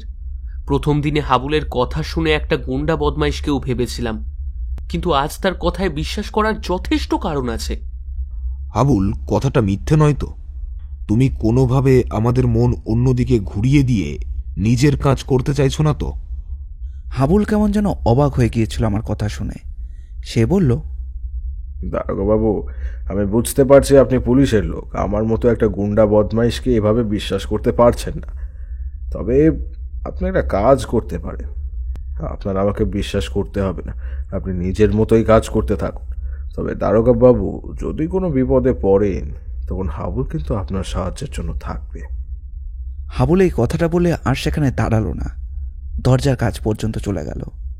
তারপর কি মনে হতে পেছনের দিকে ঘুরে বলল, দারোগাবাবু, যদি আমার কিছু হয়ে যায় তাহলে সাবিত্রীর একটা ব্যবস্থা করে দিয়ে কিন্তু যাবেন, কেমন? এই গ্রামে ওদের ওই জমিটার ওপর সবার নজর রয়েছে। গঙ্গাও তো ভালোভাবে কিছু বোঝে না, যে যা বলে তাই বিশ্বাস করে। একদম জলের মতো সরল সে। সাবিত্রীও তেমন চালাক নয়, আর সেই কারণেই ওর ভয় বেশি। এখানে শুধু মানুষ নয়, জন্তু জানোয়াররাও থাকে। কথাটা বলে হাবুল বেরিয়ে গেল। বেশ কিছুক্ষণ হেস্টিংস আর আমি চুপ করে বসে রইলাম। তারপর শুনতে পেলাম হেস্টিংস যেন নিজের মনে মনেই বলছে, ছেলেটার মধ্যে একটা তেজ রয়েছে, বুঝলে প্রিয়নাথ। ছেলেটা মিথ্যে কথা বলছে বলে মনে হয় না, না হলে এভাবে এখানে এসে আমাদের সামনে বসে মিথ্যে কথা বলার সাহস কখনোই পাবে না। পরদিন সকালে মইনুল এসে হাজির। দারোগাবাবু, আপনাদের দয়ায় মেলা ভালোভাবেই চলছে, কিন্তু জগনলালের অপরাধীকে আপনারা ধরতে পারেননি না? ধরতে পারবো কি করে? অপরাধী যদি মাটির তলায় গিয়ে লুকিয়ে পড়ে, তাহলে কি তাকে এত সহজে ধরা যায়? মানে আপনি কি বলতে চাইছেন? বলতে চাইছি, আসলে অপরাধী এমনভাবে লুকিয়ে রয়েছে, তাকে ধরা খুব একটা সহজ কাজ নয়। তবে চিন্তা করো না মইনুল, আমি ঠিক তাকে ধরবই। আচ্ছা, আপনার সাথে আরেকজন সাহেব ছিল না দারোগাবাবু? সে কোথাও গেছে নাকি? মোহনলালের বাপের বাড়িতে গেছে। এই না না, মোহনলালের বাপের বাড়িতে নয়, মোহনলালের শ্বশুর বাড়িতে। হঠাৎ করে মোহনলালের বউ জগনলালের খুনের পরের দিন সকালেই তার বাপের বাড়িতে চলে গেল কেন? সেটাই তো বুঝতে পারছিলাম না। সেই ব্যাপারটা তার কাছ থেকে জানতে হবে। এখন আমি এদিকে না থাকলে এদিকটা তো সামলানো যাবে না, তাই হেস্টিংকে পাঠানো হয়েছে। এই কথাটা শুনে মইনুলের মুখটা সামান্য সময়ের জন্য ফ্যাকাশে হয়ে গেল। তারপর একটা হাসি এসে বলল, সে তো ভালোই করেছেন। মোহনলালের বউ যদি কিছু জানে তাহলে সেটা আপনাকে বললে জগনলালের খুনিকে খুঁজে বার করতে সহজ হবে আপনার। সত্যিই তুমি কিছু জানো না মইনুল? জগনলাল আর মগনলালের বাড়িতে ওই জমিটার যে অনাথরঞ্জন কিনতে চেয়েছিল, সেটা তুমি জানতে না? জানতাম, কিন্তু তার সাথে জগনলালের মৃত্যুর... নেই বলছো? কিন্তু আমি যদি বলি আছে। আর মইনুল, তুমি আমায় একটা মিথ্যে কথা বলেছ। তুমি বলেছ জগনলাল সেদিন সন্ধেবেলা তোমাকে বলেছিল হাবুলের কাছ থেকে তার প্রাণের ভয় রয়েছে। হাবুল তাকে খুন করার জন্য ভয় দেখিয়েছে, কিন্তু হাবুল তার সাথে রাগারাগি করলেও খুন করার কথা কিন্তু সে বলেনি। একমাত্র তুমিই সেই কথাটা আমায় বলেছ, এবং বাকিরা তোমায় সমর্থন করেছে। জগনলাল তোমায় একটা অন্য কথা বলেছিল। সেই কথাটা সে এর আগেও বলেছিল। তার সন্দেহ হয় কেউ তাকে খুন করার চেষ্টা করবে, কারণ তার বাড়িতে, তার ঘরের আশেপাশে রাতের বেলা কেউ তাকে অনুসরণ করে। এমনকি রাতের বেলা একা একা যখন সে বাড়িতে ফেরে, তখনও এমনটা হয়। হ্যাঁ, সেটাই তো আমি বলেছি। হাবুল এমনটা করে... আসলে জগনলাল জানতো সাবিত্রীর সাথে তার... না মইনুল, হাবুলের বাবা বিশ্বম্বর বাবুর কথা কিন্তু আমরা জানতে পেরেছি। তোমাদের গ্রামের এই পাঠশালার কথাও আমরা জানতে পেরেছি। মইনুল, এখন মিথ্যে কথা বলে কি কোনো লাভ আছে? কাকে বাঁচাতে চাইছো বলো তো? মইনুল এবার কেমন যেন একটা হয়ে গেল। না, মনে হচ্ছে এখন আপনার সাথে কথা বলার সঠিক সময় নয়। আমি বরং পরে আসবো। পরে? কিন্তু কেন বলো তো? আমার হাতে প্রমাণ না আসা পর্যন্ত আমি তোমাদের কিছুই করতে পারবো না। তবে যদি একবার গোটা ব্যাপারটা প্রমাণিত হয়ে যায়, তাহলে কিন্তু... মইনুল দরজা পর্যন্ত চলে গিয়েছিল। পেছনে ঘুরে তাকালো একবার। তার চোখ দুটো আগের চেয়ে বেশি উজ্জ্বল হয়ে উঠেছিল। মইনুল কেমন যেন অদ্ভুতভাবেই বলল, আমার জন্য চিন্তা করবেন না দারোগা বাবু, আপনি বরং একটু সাবধানে থাকবেন। আসলে বুঝতেই পাচ্ছেন কোথা থেকে কি হয়ে যাবে কেউ কিছু জানতেই পারবে না। কথাটা বলে সে আর বেশিক্ষণ দাঁড়ালো না। সে যে স্পষ্ট আমাকে হুমকি দিয়ে গেল সেটা আমি বেশ বুঝতে পারলাম। কিন্তু হাবুল কোথায়? হাবুলকে এ সময় বড্ড প্রয়োজন ছিল। সেদিন ওর কথায় অবিশ্বাস করে বোধহয় হাবুলের সাথে সত্যি একটু খারাপ ব্যবহার করে ফেলেছি।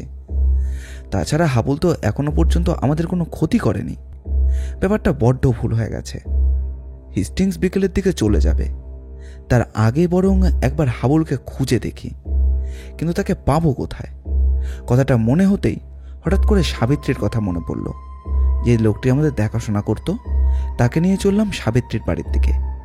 বাড়ির কাছাকাছি আসতেই দেখা গেল গঙ্গাকে। সে আমাকে দেখে একটু অবাক হয়ে বলল, বাবু আর আপনি এখন? সেদিন তো ভালোভাবে কোনো কথাবার্তাই হলো না। আচ্ছা, একটা কথা বলো তো, তোমাদের এই জমি জমার ব্যাপারে গ্রামের কেউ কোনো কথা বলেছে? মানে সামনের জমিটা বিক্রির জন্যে? গঙ্গার কথা শুনে বোধহয় সাবিত্রী ভেতরের ঘর থেকে ঝাঁঝিয়ে উঠল। আমি বলেছি না, আমি বলেছি তো বারবার করে, আমি বিয়ে করব না। যদি জোর করার চেষ্টা করো তাহলে তাহলে ঘরে বিষ আছে না, ওই বিষ খেয়ে মরবো, না হলে দড়ি বেঁধে ঝুলে পড়বো। বুঝতে পারলাম সাবিত্রী ঘরেই রয়েছে। বাইরে থেকেই বললাম, সাবিত্রী, আমার একটু তোমার সাহায্যের প্রয়োজন। হাবুলকে কোথায় পাবো বলো তো? কথাটা শুনে এবার গঙ্গা কেমন যেন রেগে উঠে বলল, হাবুলকে আবার আপনার কি দরকার? ওরকম গুন্ডা বদমাইশের সাথে আপনার কি কাজ? বেশ, ওকে গ্রেপ্তার করবেন তাই না? আমি বলছি হাবুল এমন কাজ করতে পারে না। নিশ্চয়ই নিশ্চয়ই অন্য কেউ কাজটা করে হাবুলের নামে দোষ চাপাচ্ছে। আসলে ওরা জানে তো বাবা থাকলে ওরা কিছুতেই ওই গ্রামের মন্দির ভেঙে আবার নতুন করে করতে পারবে না। আসলে সবই তো নামেই মন্দিরের। আসলে যে টাকা মন্দিরের নামে রয়েছে সমস্ত টাকা খাওয়ার ধান্দা। হাবুল এখনো আছে বলেই কেউ কিচ্ছু করতে পারছে না ওরা। কথা বলতে বলতে সাবিত্রী বাইরে বেরিয়ে এলো। আগের মতোই অতি সাধারণ একটা দৃশ্য, কিন্তু সাবিত্রীর চোখে আগের মতোই আগুন দেখলাম। সে বেরিয়ে এসে কড়া গলায় বলল, কি ব্যাপার? আপনি কি হাবুলকে গ্রেপ্তার করতে যাবেন? সাবিত্রী, তোমার থেকে কয়েকটা কথা জানা প্রয়োজন। এই যে হাবুল, তার সাথে তোমার ছোটবেলায় বিয়ে ঠিক হয়েছিল, আর তারপরেই হাবুলের মা বাবা দুর্ঘটনায় মারা যায়। তাদের বাড়িতে আগুন লেগে গিয়েছিল, তবে অনেকেই মনে করেছে এই আগুনটা বাইরে থেকে লাগিয়ে দেওয়া হয়েছে, তাই তো? এই সব ওই মোড়লের কাজ। হাবুলের বাবা বেঁচে থাকলে সে মোড়ল হতে পারতো না এবং নিজের মতোই গ্রামে যা ইচ্ছে করতে পারতো না।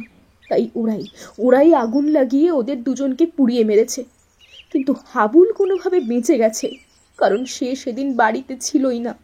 একটা কথা বলো আমায়, তোমার কাকা অর্থাৎ মোহনলালের বউ এই বাড়িতে যেদিন রাত্রে ছিল, সেদিন রাত্রেই তোমার বাবা খুন হয়েছিল? হ্যাঁ, সে ছিল, কিন্তু পরদিন সকালে হঠাৎ করে তাকে আর দেখতে পাইনি। শুধু তাকে নয়, আমার কাকার ছেলে রয়েছে, তাকেও আর দেখতে পাইনি। আমায় একটা কথা বলো, একদম ভয় পাবে না। তোমার পাশে আমি রয়েছি সাবিত্রী। তুমি বলো তো, তোমার বাবাকে কে খুন করতে পারে বলে তোমার মনে হয়? বাবা তো মাঝে মাঝেই বলতো তার কাছের লোকেরাই নাকি তাকে খুন করবে, আর তার খুন হবে ওই জমির জন্যেই। আর তেমনটাই হয়েছে। ব্যাপারটা আত্মহত্যা বলে প্রমাণ করার চেষ্টা হলেও আমি জানি এটা আত্মহত্যা নয়। বাবা আমায় বিয়ে না দিয়ে কখনোই যেতে পারেন না। বাবা চাইতেন, কিন্তু সেটাও তো আর হলো না। আমি নিশ্চিত বলছি, ওই মইনুল আর মোড়ল এরা জানে বাবাকে খুন করেছে। আর মোহনলাল, আমার কাকা, নিশ্চয়ই এর মধ্যে রয়েছে। ও একটা পিশাচ। আপনি জানেন না, টাকার জন্য সব করতে পারে। ওসব কথা বলিস না, দেয়ালেরও কান আছে। ঠিক তখনই কোথা থেকে যেন অনাথ রঞ্জন এবং মইনুল এসে দাঁড়ালো আমাদের পেছনে। হঠাৎ করে ওদের ভাবে আসতে দেখে আমি চমকে উঠলাম।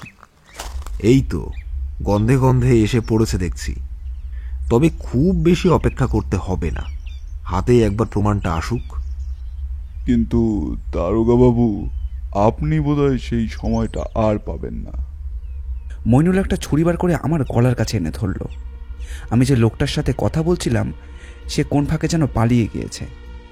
ব্যাপারটা দেখে সাবিত্রী সামনে আসার চেষ্টা করছিল। অনাথরঞ্জনের একটা ধাক্কা এসে পড়ে গেল ঘরের ভেতরে। গঙ্গায় এ সমস্ত দেখে ভয়ানক চিৎকার করে উঠেছিল। তাড়াহুড়োতে আমি বন্দুক আনতেও ভুলে গিয়েছিলাম। একটা ব্যাপার যেন হুট করে ঘটে গেল। দূর থেকে একটা গুলতির গুলি এসে লাগলো মইনুলের ঠিক চোখের কাছে। চোখে হাত দিয়ে বসতেই তার হাত থেকে ছুরিটা সরে গেল। শুধু মইনুল কিংবা অনাথরঞ্জন নয়, তাদের সঙ্গে গ্রামের আরও কয়েকজন বড় লাঠি হাতে এসেছিল। ব্যাপারটা দেখে তারা এদিক ওদিক তাকাতেই ফটাফট তাদের কপালে, মাথায় এবং নাকে এসে লাগতে লাগলো গুলতির গুলি। এদিক ওদিক তাকাতেই দেখতে পেলাম রাস্তার একপাশে জমি থেকে উঠে আসছে হাবুল আর কয়েকজন ছেলে ছোকরা। তাদের সবার হাতেই গুলতি, আবার কারোর হাতে লম্বা বাঁশের লাঠি। তাদের দেখতে পেয়ে পেছনের কয়েকজন থমকে দাঁড়িয়ে পড়েছিল। অনাথরঞ্জন চেঁচিয়ে বলল, আরে হা করে দেখছিস কি? সামনে এগিয়ে যা, তারপর ওদের মাথাগুলো ফাটিয়ে দে। তার কথায় সকলে হল্লা করে সামনের দিকে এগিয়ে গেল। দেখলাম হাবুল হাতে একটা লাঠি তুলে নিয়েছে। লাঠির লড়াই এর আগেও আমি দেখেছি, কিন্তু এমন এক পরিস্থিতির মধ্যে আমি কখনো পড়িনি। ততক্ষণে গঙ্গার সাবিত্রীকে ঘরের ভেতরে ঢুকিয়ে দরজা বন্ধ করে দিয়েছে ভেতর থেকে। আমিও ফাঁক বুঝে এক পাশে সরে দাঁড়ালাম। লড়াই চলতে চলতে মইনুক এক ফাঁকে কোথাও যেন ছুটে গিয়েছে।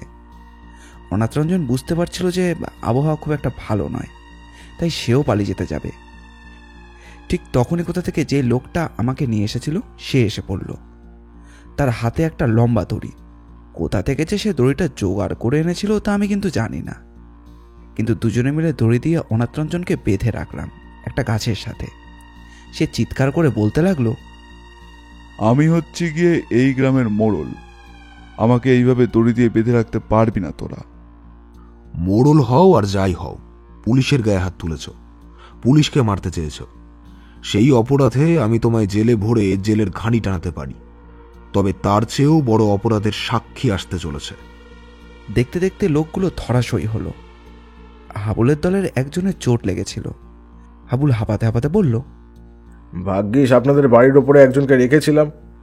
সে যখন বলল আপনি সাবিত্রীর বাড়িতে আছেন, তখনই বুঝতে পেরেছিলাম কিছু একটা হতে চলেছে। তখনই দেখতে পেলাম ওরা দলবল নিয়ে এখানে আসছে, আর তখনই জানতাম কিছু একটা হবে। সঠিক সময় মতো না এসে পড়লে যে কি হতো।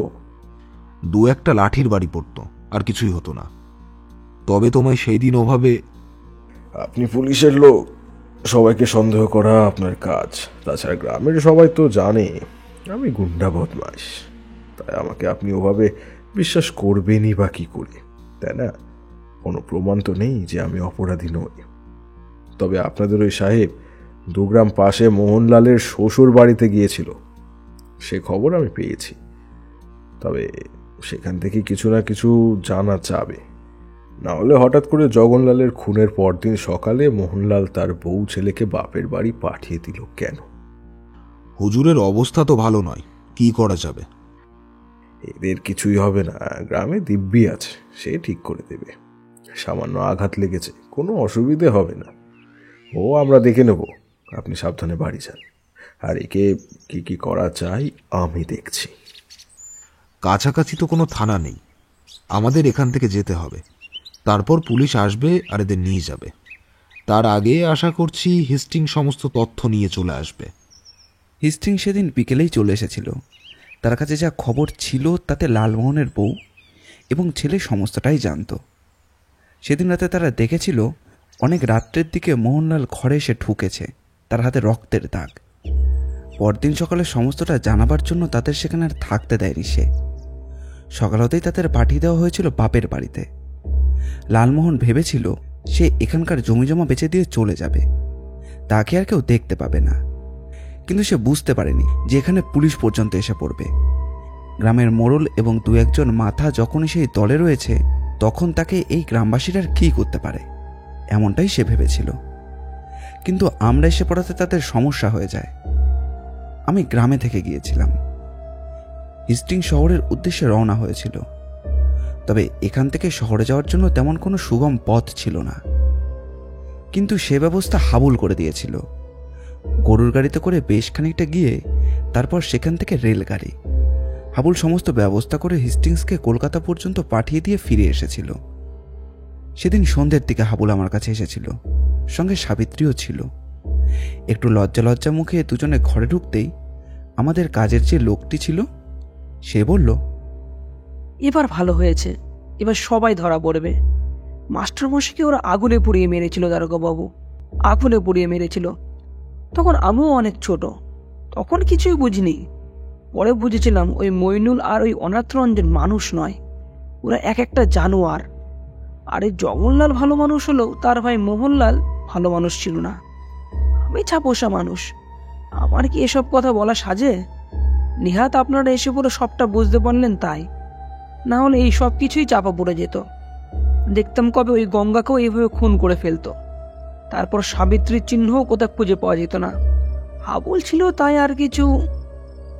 আমি কিছুই করিনি। ছোটবেলায় আমার বাবা জগনলালকে কথা দিয়েছিল সাবিত্রীর সাথেই আমার বিয়ে হবে। তখন থেকেই আমরা একে অপরকে মনে মনে ভালোবাসি, তাই সেটা তো আর কোনোভাবেই মুছে ফেলা যায় না দারোগাবাবু। যদি আমি আপনার কাছে কোনো অপরাধ করে থাকি তাহলে আমায় শাস্তি দিতে পারেন, কিন্তু এই সাবিত্রীকে আপনি কিন্তু। অনাথ রঞ্জনকে আটকানো গেছে, তবে ওই মোড়লটাকে আটকালেও কোনো লাভ নেই। মইনুল তো এখনো বাইরের ছাড়াই রয়েছে। মইনুল কিন্তু খ্যাপা শিয়ালের মতো হয়ে আছে। এমন সময় কে যেন দরজায় ধাক্কা দিল। কাজের লোকটা ভেতরের ঘরে গিয়েছিল।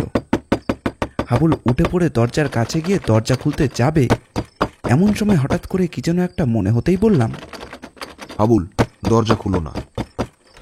কিন্তু ততক্ষণে যাওয়া আর হয়ে গিয়েছে। হাবুল দরজা খুলে সামনে মুখ বাড়াতেই একটা আর্তনাদ শুনতে পেলাম, আর তার সাথেই কেউ যেন ছুটে পালিয়ে যাচ্ছে। আমি তাড়াতাড়ি বিছানার পাশ থেকে বন্দুক তুলে নিয়ে বাইরে বেরিয়ে এলাম। দেখলাম একটা ছায়ামূর্তি বাড়ির সামনের দিক থেকে মাটির পথ ধরে ছুটে যাচ্ছে। আর অপেক্ষা না করে বাইরের দিক লক্ষ্য করে গুলি চালালাম। আধা অন্ধকারে গুলিটা লক্ষ্যভ্রষ্ট হলো। এগিয়ে এসে যা দেখতে পেলাম তাতে আমার শরীরটা কেমন যেন পাথর হয়ে গেল। হাবুল ঘরের দরজার কাছে পড়ে রয়েছে, তার পেটের কাছে একটা বিশ্রী ক্ষত, সেখান থেকে রক্ত গল গল করে বাইরে বেরিয়ে আসছে। সাবিত্রীর হাহাকারে ঘরটা যেন ভরে গেছে। সে হাবুলের মাথাটা চেপে ধরে চিৎকার করে কাঁদছে। হাবুল তার মাথায় একটা হাত রেখে বলছে, চিন্তা করো না সাবিত্রী, কোনো চিন্তা করো না, অন্যায় তো আর কম করিনি। তোমার কিচ্ছু হবে না, তোমার কিচ্ছু হবে না। দারোগাবাবু, আপনি কিছু একটা করুন, কিছু একটা করুন আপনি। কাজের লোকটি ছুটে বাইরে বেরিয়ে গেল। একটু পরে হাবুল এসে 4-5 জন ছেলে ছোকরার দল এসে পড়ল। ততক্ষণে হাবুল কেমন যেন নিশ্চুপ হয়ে পড়েছে। কাজের লোকটির সাথে এসে পড়ল গ্রামের একমাত্র বৈদ্যি। সে অনেক চেষ্টা করল, প্রায় সারা রাত পর্যন্ত চিকিৎসা করল, কিন্তু কিছুই করা গেল না। অনেক রাত্রের দিকে হাবুল তার শেষ নিঃশ্বাস ত্যাগ করল। সাবিত্রী কেমন যেন মোহাচ্ছন্নের মতো দেওয়ালের একপাশে চুপটি করে বসে সারা রাত কাটিয়ে দিল। হাবুলের দেহটা পাহারা দিচ্ছিল তার ওই 5-6 জন ছেলে ছোকরার দল। হিস্টিং সাহেব পরের দিন সকালে পুলিশের গাড়ি নিয়ে এসেছিল, কিন্তু ততক্ষণে যাওয়ার হয়ে গিয়েছে। হাবুলের মৃতদেহ গ্রামের শ্মশানে পুড়িয়ে দেওয়া হয়েছে। গ্রামের অনেক লোক গিয়েছিল সেখানে, তবে তারা সবাই আপাতত সাধারণ মানুষ। সবার মধ্যেই একটা দুঃখ বয়ে গিয়েছিল, সেটা বুঝতে পারছিলাম। চিতার একটু দূরে দাঁড়িয়ে হতাশ হয়ে কেঁদে চলেছিল সেই বুড়িটা, আর তার হাত ধরে কাঁদতে থাকা সেই বাচ্চাটা ফুপিয়ে ফুপিয়ে যেন এখনো বলে চলেছে, হাবুল দাদা তুমি ফিরে এসো। হাবুল দাদা, আমি তোমার কাছে আর জিলিপি চাইবো না। আমি জানি তোমার কাছে কোনো পয়সা থাকে না। বুড়ি হতাশ নয়নের কান্না দেখে বোঝা যাচ্ছিল তার একটা শক্ত খুঁটি বোধহয় হারিয়ে গিয়েছে। সে মাটির ওপর অদ্ভুতভাবে বসে হাত দুটো মাথার উপর চাপড়াতে চাপড়াতে কাঁদছিল। আর কি যে বলছিল তা খুব একটা ভালো করে বোঝা যাচ্ছিল না। সাবিত্রী শ্মশান পর্যন্তও আসেনি। সাবিত্রীর দায়িত্ব আমাকে নিতে হয়নি, কিছুই বলতে হয়নি। সকালের দিকে সাবিত্রী গম্ভীর মুখে আমার দিকে তাকিয়ে একবার বলেছিল, দারোগাবাবু, আমাকে একবার বাড়ি যেতে হবে। আমি কিছুক্ষণের মধ্যেই চলে আসব। সে কিছুক্ষণের মধ্যে চলে আসাটা যে এমন হবে সেটা যদি আমি জানতে পারতাম তাহলে হয়তো সাবিত্রীকে কখনোই বের হতে দিতাম না। অনেকক্ষণ হয়ে যাওয়ার পরেও যখন সাবিত্রী ফিরল না, তখন ওই 5 জন ছেলের মধ্যে একজনকে পাঠিয়েছিলাম তার বাড়িতে। সে এসে যা খবর দিল তাতে আরো গম্ভীর হয়ে গেল ব্যাপারটা। ছেলেটা এসে জানালো সাবিত্রী বাড়ি ফিরে তার ঘরের দরজা বন্ধ করে নিজের পরনের কাপড় দিয়ে তার গলায় ফাঁস লাগিয়েছে। গ্রামের অনেকেই এসেছিল, এমনকি গঙ্গা পর্যন্তও এসেছিল। পাশাপাশি দুটো চিতায় দুজনকে পোড়ানো হচ্ছিল। হেস্টিং সাহেব পুলিশ নিয়েই এসেছিলেন। মোহনলালকে গ্রেপ্তার করা হয়েছিল। 2 গ্রাম পাশ থেকে অনাথ রঞ্জন এবং তার বেশ কয়েকজন লোককেও গ্রেপ্তার করা হয়েছিল। একমাত্র মইনুল পালিয়ে পালিয়ে বাঁচছিল, কিন্তু গভীর রাতে তার বাড়িতেও হানা দিয়ে তাকেও গ্রেপ্তার করা হয়। সবাইকে গ্রেপ্তার করার আগেই আমি নয়সর ছেড়ে চলে গিয়েছিলাম। কেন জানি না আমার সেখানে থাকতে আর ভালো লাগছিল না। গ্রেপ্তারের ব্যাপারটা হেস্টিং সাহেবের ওপর ছেড়ে দিয়েই আমি চলে গিয়েছিলাম। পরে গিয়ে বড় সাহেবকে সমস্ত রিপোর্ট করেছিলাম। এই ঘটনার কয়েক বছর পর হেস্টিংসের সঙ্গে আমার দেখা হয়েছিল। কথায় কথায় হেস্টিংস জিজ্ঞাসা করেছিল, আচ্ছা প্রিয়নাথ, কখন তুমি বুঝতে পারলে যে ওই মোহনলাল নামের লোকটাই এসব করেছে? দেখো, জগনলালের ঘরে যে দরজাটা রয়েছে সেখান থেকে মোহনলালের ঘরের দরজাটা সব থেকে কাছে। এমনকি সাবিত্রী আর গঙ্গা যে ঘরে থাকে সেই ঘরের দরজাটা কিন্তু উল্টো দিকে। রাতের বেলা জগনলাল প্রতিদিন ঘরে দরজায় শেকল দিয়ে ঘুমাতো। আমি গঙ্গার সাথে কথা বলে জানতে পেরেছি, রাতের বেলা যতই নেশায় জগনলাল থাকুক না কেন, দরজার শিকল সে দিয়েই ঘুমতো। নেশাগ্রস্ত মানুষ হয় 2 ধরনের। হঠাৎ করে কেউ নেশা করলে সে নেশার ঘোরে এমন অনেক কিছুই করে যেটা প্রতিদিন সে করে না। আর যে প্রতিদিন নেশা করে তার কিন্তু একটা নিয়ম থাকে। জগনলাল প্রতিদিন সামান্য পরিমাণে হলেও নেশা করত। তারপর বাড়ি ফিরে রাতের খাবার খেয়েই সে নিজের ঘরে ঢুকে ভেতর থেকে দরজা বন্ধ করে ঘুমিয়ে পড়ত। রাতের বেলা কোনো কারণে তাকে ডাকলে সে কিন্তু সুন্দরভাবেই দরজা খুলে বেরিয়ে আসত। তার ঘুমও ছিল পাতলা। সেদিন সন্ধেবেলায় হাবুলের সাথে জগনলালের ঝামেলা হয়েছিল অন্য একটা কারণে, ওই মেলার মাটিতে একজনকে জায়গা দেওয়া নিয়ে। জগনলাল সে ব্যাপারে রাজি থাকলেও বাকিরা রাজি ছিল না। সেটা নিয়ে ওদের মধ্যে ঝামেলা হয়, আর তখন ব্যাপারটা সবাই দেখেছিল। মইনুল সেই ব্যাপারটাকেই কাজে লাগিয়ে সকলকে বলেছিল যে পরে হাবুল খুন করেছে জগনলালকে। এদিকে জগনলাল মানুষটা কিন্তু খুব একটা খারাপ নয়, তাই গ্রামের লোকেরা সহজেই তার কথা বিশ্বাস করেছিল। এদিকে হাবুলও কিন্তু খুব একটা খারাপ নয়, কিন্তু সম্প্রতি সে অন্যায় চট করে দেখতে পারত না, তাই অনেকের চোখেই সে খারাপ হয়ে গিয়েছিল। তুমি বুঝতেই পারছো হেস্টিং, এখনকার দিনে অন্যায় করাটা যেন মানুষের একটা সহজাত প্রক্রিয়া হয়ে উঠেছে। তাই গ্রামের অধিকাংশ মানুষের চোখে হাবুল হয়ে গিয়েছিল খারাপ। সেদিন রাত্রে মোহনলাল কোনো কারণে দাদার সাথে জমি জমা নিয়ে কথা বলতে গিয়েছিল। তাদের মধ্যে কথা কাটাকাটিও কিছু হয়েছিল, কারণ রাতের বেলা ঘুমের মধ্যে সাবিত্রী শুনতে পেয়েছিল কারা যেন কথা বলছে। অথচ সে ভেবেছিল পাশে মোহনলালের ঘরে হয়তো কেউ কথা বলছে। রাতের বেলা তাই শোনা যাচ্ছে। আর তখনই ছুরি দিয়ে জগনলালের হাতের শিরাটা কেটে দেয় মোহনলাল। তারপর ছুরিটা তার হাতে ধরিয়ে দেয়। আমার মনে হয় ছুরির হাতলে জগনলাল আর মোহনলাল দুজনেরই হাতের ছাপ পাওয়া যাবে। তাছাড়া ছুরির ফলাতে মোহনলালের হাতের ছাপ পাওয়া যেতে পারে। সে তো আর গ্লাভস পরে সেই ছুরিটাকে হাতে ধরেনি। ছুরিটা ওখানে রাখার কারণ এটাই যে সে ভাবতে পারেনি যে কলকাতা থেকে পুলিশ পর্যন্ত এখানে চলে আসবে। সে ভেবেছিল তার হাতে ছুরিটা পেলে গ্রামের মানুষটা সবাই ভাববে যে সে আত্মহত্যা করেছে। আত্মহত্যার কারণ হিসাবে হাবুল ও সাবিত্রীর সম্পর্ক, এবং সেটা নিয়ে হাবুল ও জগনলালের মধ্যে একটা বিরোধকে তুলে ধরা যাবে। সেই কাজে সাহায্য করেছিল মইনুল এবং অনাথ রঞ্জন, কারণ এই জমিটা তাদের প্রয়োজন ছিল। জগনলালকে সরিয়ে দিতে পারলে পরে গঙ্গাকে কোনো রকমে বুঝিয়ে সুঝিয়ে সেই জমিটা তারা দখল করতে পারবে। তাতে কাজ না হলে পরে তাকেও সরিয়ে দেওয়ার সম্ভাবনা তো রইলই। কিন্তু এই সমস্ত কাজে বাধা হয়ে দাঁড়াচ্ছিল হাবুল। সেই কারণেই এখানে আসার পর থেকেই প্রথমেই তারা সন্দেহের তীর হাবুলের দিকে ঘুরিয়ে দিয়েছিল। কিন্তু হাবুলকে যখন তুমি বিশ্বাস করেছিলে, তাহলে সেদিন রাতে হঠাৎ করে তাকে অবিশ্বাস করলে কেন? সেদিন মনে হচ্ছিল হঠাৎ করেই হাবুল কোনো কারণে মইনুল কিংবা বাকিদের দোষী সাব্যস্ত করতে চাইছে। যদি তেমনটা হয় ওই জমি এবং সাবিত্রীর ব্যাপারে সে খানিকটা ছাড় পেয়ে যাবে। ভেবে দেখো, যদি জগনলালের মৃত্যুর ব্যাপারে বাকিদের গ্রেপ্তার করা হয়, তাহলে হাবুলের কাছে সুযোগটা থাকবে সাবিত্রীকে বিয়ে করার। সেভাবে সে ওই জমিটাকে দখল করে নিতে পারবে। হাবুলকেও কিন্তু আমি সন্দেহের তালিকা থেকে বাইরে রাখিনি। তবে তখন আমি একটা ব্যাপার জানতাম না, যে হাবুল যখন ছোট ছিল তখন তার বাবা মাস্টার বিশ্বম্বর হাবুলের সাথে সাবিত্রীর বিয়ে ঠিক করে রেখে গিয়েছিলেন। আর সেই কারণেই জগনলাল চেয়েছিল হাবুল আরো একটু ভালো হয়ে কাজকর্মে মন দিক, তারপর সে সাবিত্রীর সঙ্গে তাকে বিয়ে দেবে। কিন্তু এই ব্যাপারে মইনুল এবং অনাথরঞ্জনের সাথে জগনলালের মাঝে মধ্যে কথা হতো, আর কেউই চাইতো না এই বিয়েটা হোক।